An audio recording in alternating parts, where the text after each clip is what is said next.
This is Washington State wide receiver Kyle Williams.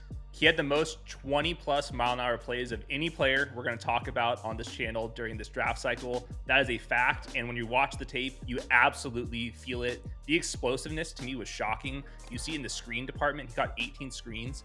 He averaged 13 yards after the catch on those screens, but he's not a gadget guy either. Like, he's on the line of scrimmage, wide receiver, the backside on 3x1s, winning down the field. He teleports to me with his release package. So to me, he's my favorite wide receiver sleeper, no doubt about it. And I don't think he's going to be a sleeper on draft night. I think that there's a chance he ends up going in the second round. A ton to hit on here. Like you said, 24% of his targets were 20 plus yards just this past season, which, by the way, the year before he played with number 1 overall pick Cam Ward, which I'm sure we'll talk about. On those 24 targets, he caught 14, and then 6 of those were for touchdowns. I mean, 454 yards on 20 plus yard deep targets down the field.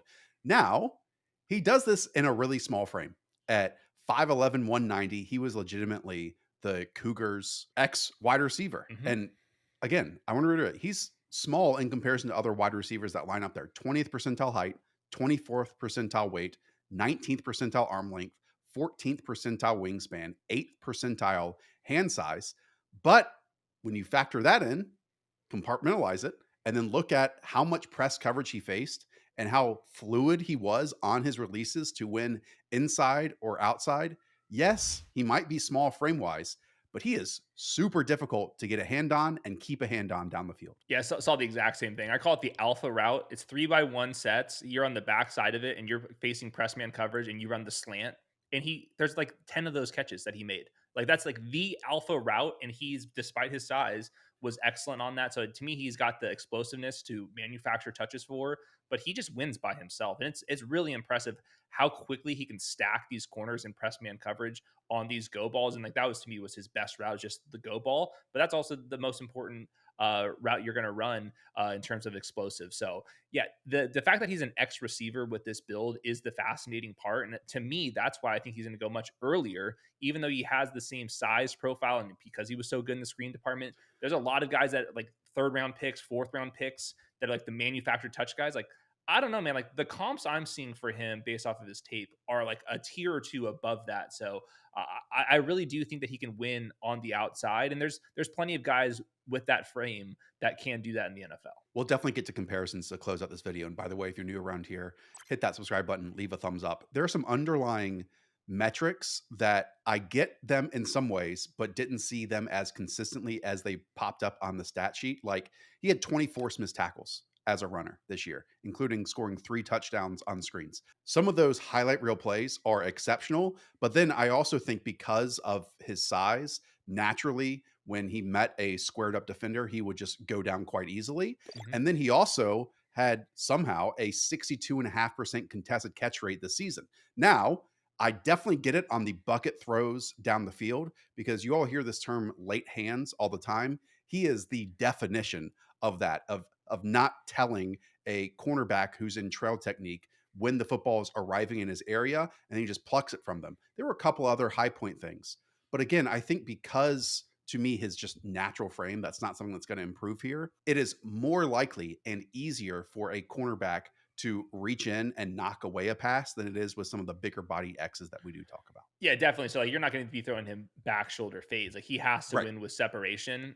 But his numbers might indicate like you kind of do and they kind of did. I just wanted to like, again, package that with the actual skills that I would see translate to the NFL. Not saying that he's not going to be a successful downfield player, because I still think like that's going to be his calling card in the league. Yeah, I did think that he showed at least some toughness. Like, obviously, this still comes down to physics here. Like, mass matters on like the slant routes, and he can bounce off some guys, but not all of them. I think that he has definitely some want to over the middle of the field. I think that you see that with the press man coverage reps, where he's asked to win within the first 5 yards on the slant, and I thought that he did that at a very good level. He just also just doesn't get touched very often when he is in press man coverage, because he just goes from point A to point B. His releases were fantastic, man. Yeah. I mean, there are a whole bunch of different ways. Again, he like packages that movement with the suddenness, with the patience of it.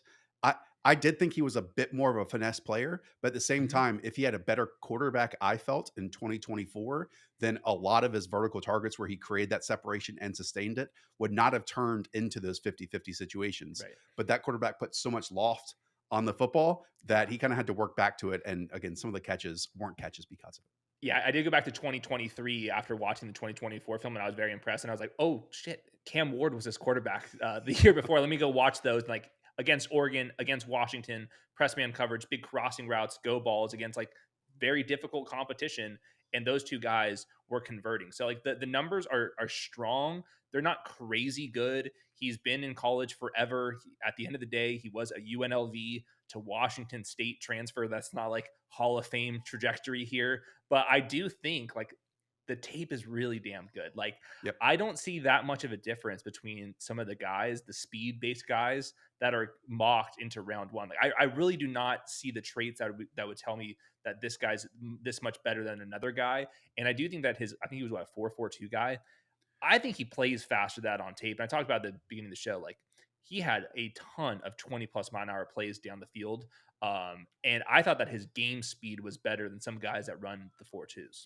Well, I mean, 4.4 is nothing to sneeze at, and a 1.6 10-yard split actually was quite a bit slower. 60th percentile vert, 20th percentile broad jump. For me, I just kept going back to Tyler Lockett. One of these, again, finesse players, but it's something where you look over and over and over again, moonshot after moonshot, deep pass after deep pass. He's just found a void, gotten past his man, wide ass open. And there's something to that. Now, we have been not tricked necessarily, but let's say draft Twitter falls in love with this type of player quite a bit. And there have been some misses. So, like a Tyler Scott, for example, who has literally drifted into nothingness in the league once joining, even though people really liked him. I believe it was at Cincinnati. I think he's much more on the Tyler Lockett end of the spectrum.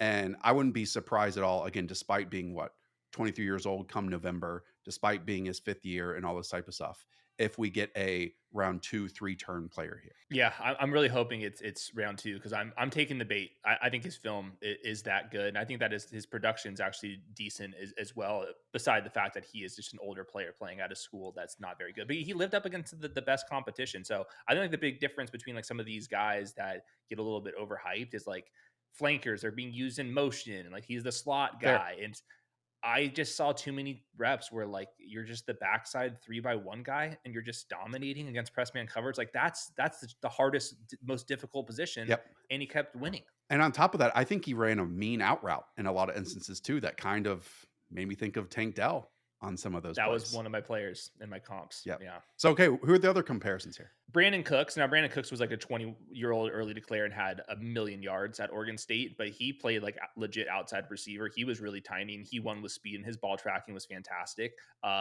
Calvin Ridley would be an upside comp, Jeremy Maclin, Tank Dell. I mean, these are big names I'm throwing at you guys. And like, I think a lot of people are like, who the hell is Kyle Williams? Like, why is he 108th on the consensus rankings? But a lot of the draft analysts I trust, like you start seeing them like are pushing this guy up. And I think that we're all watching the same games here. So maybe he could be like the surprise second rounder that no one sees coming. So hopefully we end up right about this. But I see a lot of upside comps here just because it's the vertical element at X receiver, and that's like very valuable to me. Wow, I'm excited to see where you rank him at the end of this, which, by the way, we'll have those rankings coming out next week for the wide receiver position. All right. Again, if you're new around here, hit that subscribe button, leave a thumbs up. Check out another video on the channel. We got plenty of mock drafts as well, and we'll see you in the next one.